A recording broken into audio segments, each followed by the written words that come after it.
I had been away for many days, sitting behind glass walls in one airport waiting room after another, cold and fidgety in a black plastic chair, uneasy under the grim eyes of security guards. With all the other lonely, tired, anxious people, I stood in lines with my identification in hand. Then we were grinding through the clouds, 35,000 feet above the earth. The noise was overwhelming, and so was the silence of the strangers crowded side by side, wincing when their elbows touched. I was startled when the flight attendant announced we would be landing. "What did she say?" I asked the man next to me. "We'll be landing soon, that's what she said." Seat back in an upright position, tray table locked, I seized those words. Land is a noun, a solid, a place you come home to. Land is a set of relationships, ecosystems, hydrological cycles, ocean currents, neighborhood and nitrogen cycles, and the energy that flows among them. But land is also a verb, an action that people sometimes take. To land is to come in contact again, finally, blessedly, with the actual earth. A place that welcomes you, nourishes you, protects you, lifts you with relief. Suddenly, I wanted to land more than anything else in the world. We have been away for many centuries, we people of the Western industrialized nations. We have built a culture on the mistaken assumption that human beings are independent of one another and of the places and systems of the earth. And so the mass of us have led quiet lives of separation, cutting ourselves off from the ecological and cultural communities that sustain us. The mass of us live apart from our parents and their memories, from our children and their grown-up hopes, from the sources of our food and energy and water, from our neighbors, from the wind and rain. Behind locked gates and thermal pane windows, in front of computer screens and air conditioning units, we might as well be suspended in the sky, for all the contact we have with the actual earth. The separation hurts. Isolated, uneasy, we crave something we can never buy and grieve for a loss we can't name.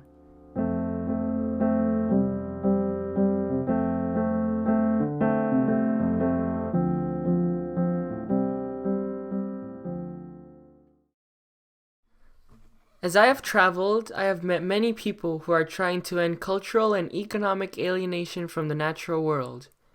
They are actively engaged in the work of landing.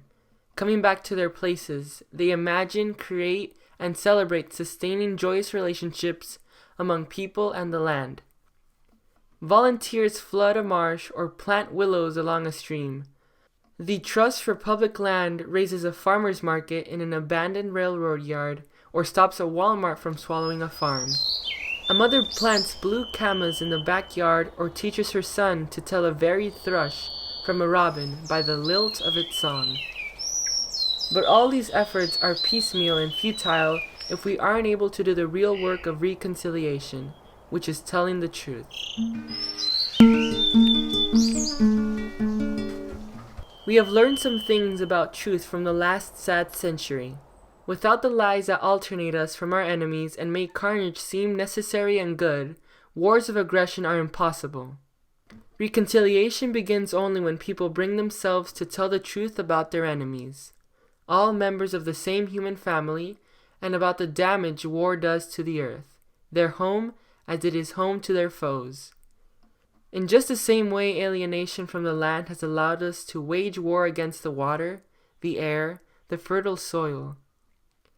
We who depend on the life-sustaining systems of the earth can act in ways that harm them, only if we successfully convince ourselves, against all evidence, that the damage we do to the land is justified, or necessary, or inconsequential. So we buy into a set of illusions about our supposed separation from the land, and convince ourselves that our acts are conveniently disconnected from their consequences.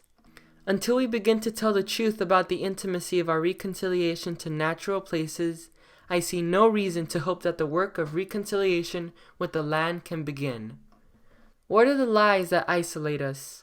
What are the illusions of separation and self-sufficiency that allow us to think of ourselves as sensible people, while we make decisions that sabotage the ecological system on which our lives depend?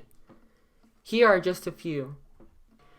Today and tomorrow, Caught up in the moment, we act as if today were somehow disconnected from tomorrow, as if we floated in a holy present, untethered from what has come before us, unaffected by, and certainly not responsible for what will happen next. Surely, I say to myself, no one believes it's possible to sever the connection between past, present, and future.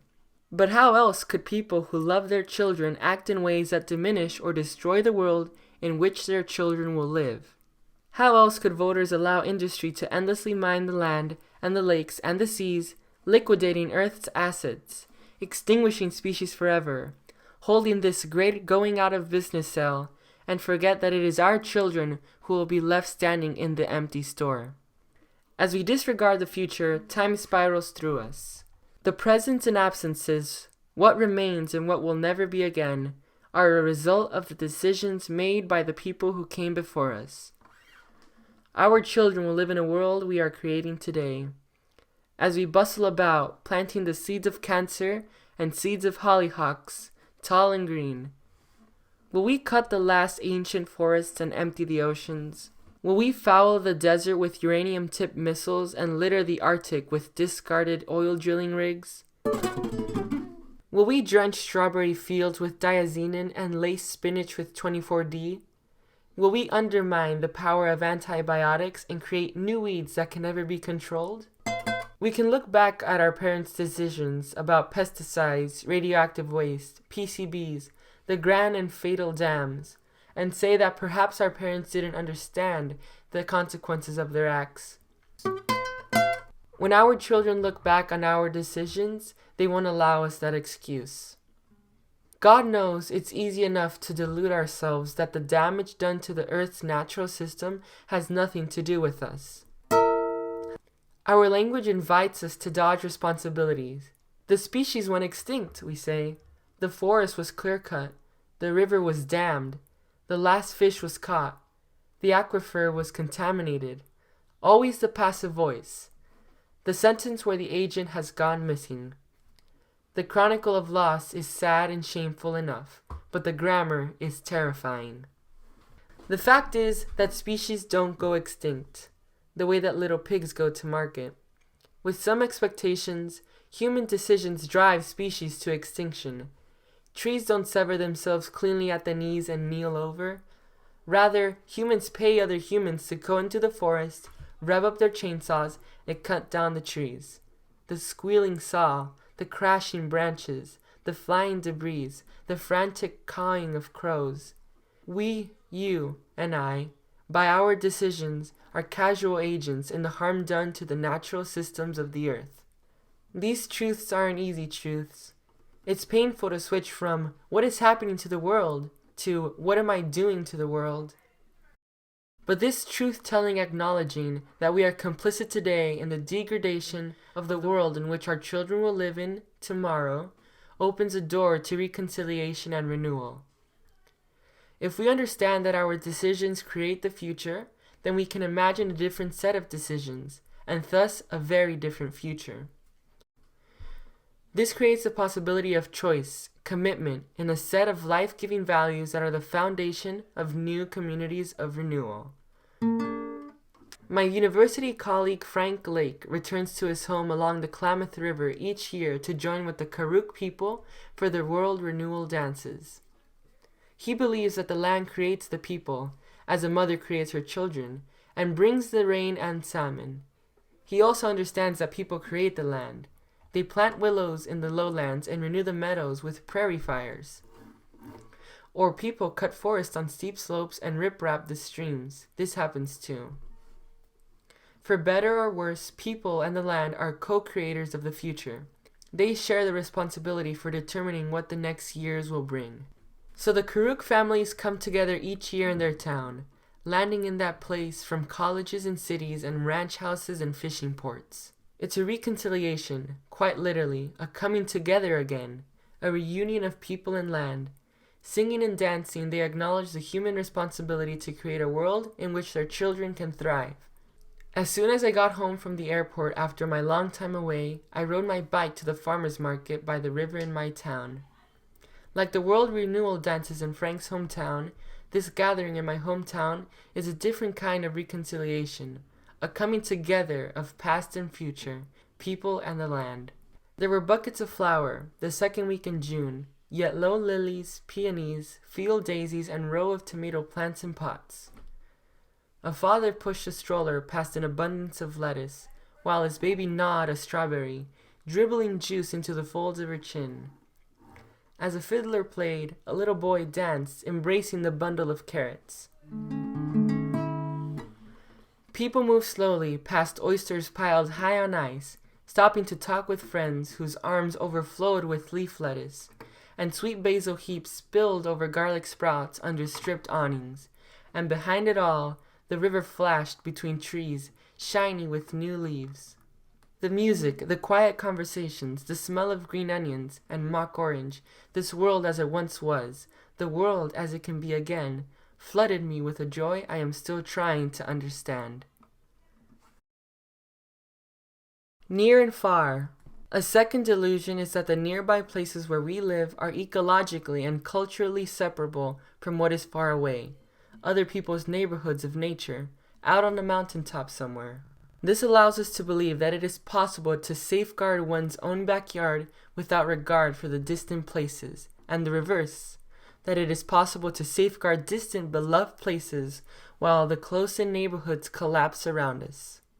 On the contrary, the ecosystems that sustain us are linked in beautiful and complex ways to each other, to economic and social systems, and to the land.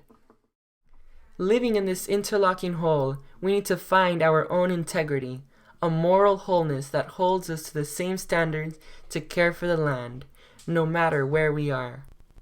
Whenever I fly toward home, the plane drops below the clouds that soak the foothills of the Willamette River Valley where I live. I look down on a tufted landscape of clear cuts and tree plantations. Human commerce has skinned and sectioned the hills, slicing them along political lines, property lines, fence lines, power lines, lines dividing wilderness and corporate land, public land and private property, subdivision and nature reserve. Nature and culture run straight and square across the curving hills. The moral distinctions are every bit as visible on the mountainsides. Far from home, there are odd patches of wilderness ethic, where people feel a strong obligation to do no harm. Then come wide swaths of utilitarian ethic, where the land, the water, the forests, the city street, the night sky, the schoolyard, the railroad station is treated as a commodity, and people are careless of it or disdainful, and push it around or use it up willy-nilly. Close to home are square green home places where people care for the land as if it were their child, cherishing it and keeping it well. But in the Earth's great systems, the hydrological cycles, the patterns of weather, the spread of disease, the migration of birds and peoples, genetic drift, continental drift, pesticide drift, drift nets, there is no distinction between far and near. A surveyor can draw a line around a wilderness area or subdivision, but boundaries do not hold water. When storm winds billow in, every boundary is hidden in a fog that dampens stumps and forests without distinction. Carbon dioxide doesn't stay in a parking lot. Plutonium has no respect for a chain-link fence. Diseases born on the far side of the earth walk onto planes and disembark at LaGuardia or Hong Kong. And all the whole, oxygen created in lowland marshes drifts toward cities on rising winds, as fresh water filtered in great forests runs downhill to the glass pitchers in the old folks' homes. Near or far, it's all one interdependent, unfathomable thing. So the moral distinctions fall away too. What sense does it make to live by different ethics in different places in a world so intimately connected? If the land is all one home place, then we should treat it as thoughtfully and carefully as we treat our homes. The ecological oneness of near and far requires a moral integrity as well, a vision of the possibility of living in a caring relationship with all land, of walking anywhere on earth with the same gratitude and respect. This evening, I will walk down to the river, carrying our supper. As people gradually gather, we will sit at picnic tables by the skate park, in the shadow of the graffiti wall where teenagers spray paint fierce self-portraits. Sharing binoculars, we will watch the big brown bats leave their roosts and fly off over the river to feed.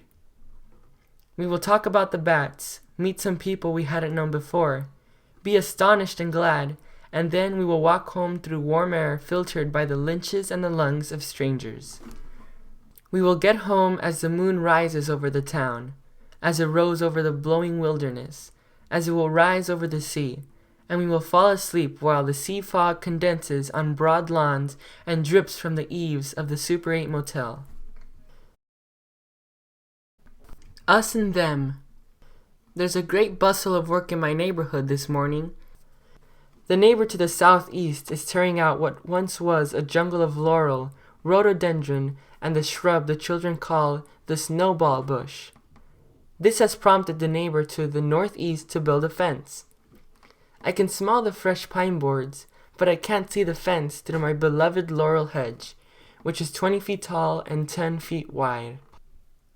Listening to the thwack of hammer on damp wood, I think about a third dichotomy, the separation of individual well-being from the well-being of others, whether human or non-human. This allows us to believe that an individual can find health and happiness in isolation, with no regard for the health and happiness of other people or the health of the land. The illusion of separation, us versus them, deludes us on every scale, not just individuals, but cities, nations, religions, multinational corporations, each devising a plot to thrive alone, while around it, ecosystems are destroyed by people, and people are denied the basic means of subsistence, and leaves without health and beauty and safety. On an individual scale, I have seen people search all their lives for what would make them happy and whole, perpetual seekers, not sure what they're looking for, but endlessly searching on the internet, in catalogs, at the mall, but never thinking to look out a window or knock on a neighbor's door. We are creatures who crave connection to other people and to places that hold our hopes and memories. The hurtful things we do, the endless travel, the huge houses, the shopping, may be a kind of grief work, a way to fill the emptiness that hollows out a life that has no meaningful connection to others and to the land. The same despair seems to mark our national life. Suddenly obsessed with security in a time of war, the nation debates out what makes a person safe. With sentries, walls, security checkpoint, border guards, and gated communities to isolate oneself from others, particularly from others who are in need or in danger, is this the way to assure personal well-being? Or does long-term individual safety depend on strong relationships with communities where people thrive in harmony with each other and the natural world? Obsessed with health in a time of death, the nation debates about what makes a person healthy. With antibiotics, aggressive medical intervention, radical mastectomies, amputations, and quarantines to fight against the invasion of organisms that would do us harm. Is this the only way to assure personal health? Or does long-term health also depend on supportive communities and healthy biocultural landscapes, fertile, clean places free of contaminants that poison our cells and foul our lungs? Obsessed with wealth, can a person or nation or multinational corporation secure prosperity for itself without regard for the well-being of all those creatures, human or not, who breathe in the same air?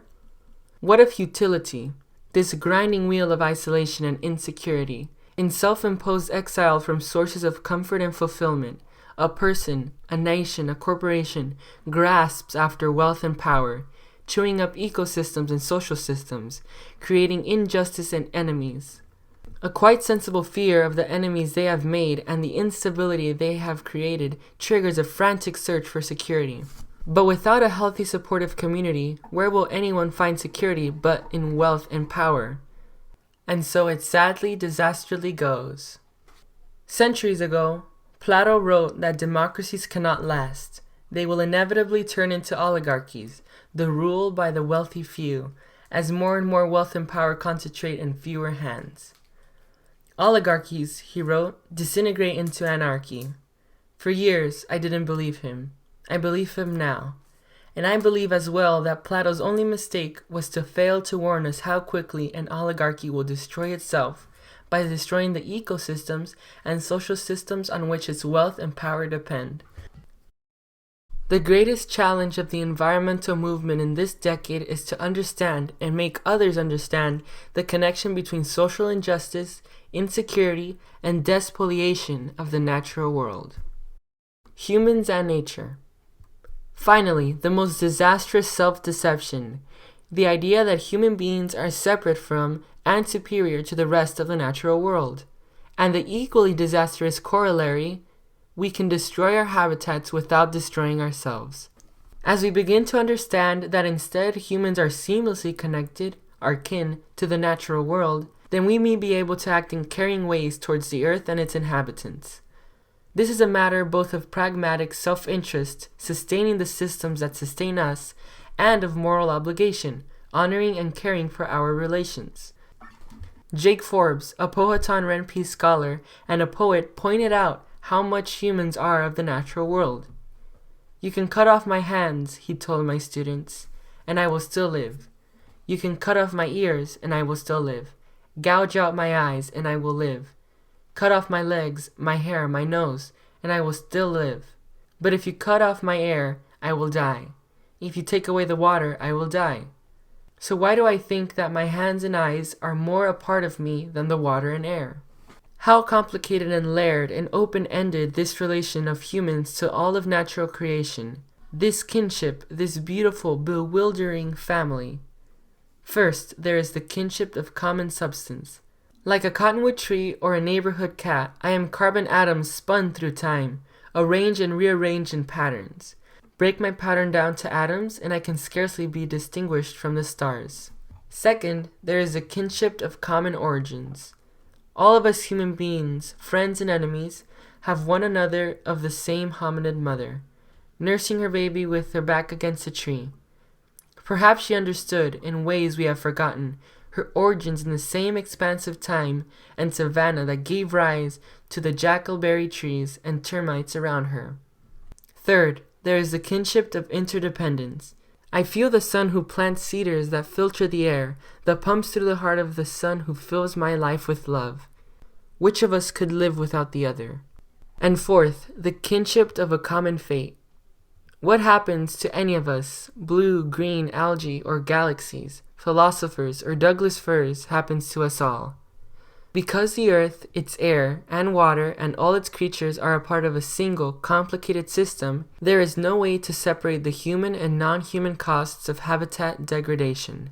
Harm done to the natural environment is also direct damage to humans, violence against the necessary conditions of biological and spiritual thriving. This kinship has moral consequences.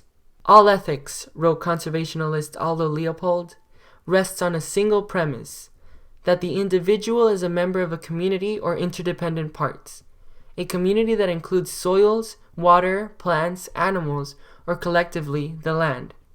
People value connections to the natural places that create and sustain us. The sudden awareness of kinship to earth fills us with joy. This is what I felt when I flew home from so far away, landed, and made my way to the farmer's market, the piled carrots grown from the same soil as my neighbors and children. Moral obligations form relationships. If we are of the land and we care about and depend on our connections to it, then we ought to act in ways that nurture, enhance, and celebrate healthy webs of connection with the land and all the members of the biotic community. Landing is what we need to do in this time and place, the sudden slowing, the jolt of reconnection, the relief of coming again into a meaningful connection with the solid earth. But that's not to say that landing is an easy thing. Landing makes me edgy as heck. I know it's the second most dangerous part of any flight, next to taking off. But it's not the fear of crash landing that shakes me, but the fear of what I will find when I come home. For years and years, I flew to Ohio for reunions with my family. Landing was a festive time, when all the relatives milled around the gate and the hugs blocked the exit, until a laughing guard shooed us away, and we walked together down the concourse, a dozen people arm in arm. But each year, fewer and fewer people met my flights. My mother became too sick to travel to the airport. The cousins moved away. My grandmother died. Finally, it was only my father who came to meet me, even when he had to push down the concourse in a wheelchair. And then not even he came. I walked down the concourse alone and climbed into a taxi that delivered me to a lonely, diminished father and a house filled with pain. And so it is sometimes with coming back to the land. Each year, less and less remains of what we loved in the land. In the town where I grew up, a parking lot for a sausage restaurant destroyed the meadow where we wove necklaces with Queen Anne's lace. The swampy place where the two rivers met is now a soccer field. An apartment complex squats where frogs used to sing. I could go on and on. What limit is there to the human ability to transmogrify the dewy bird-graced, dapple-lighted places into hot pavement?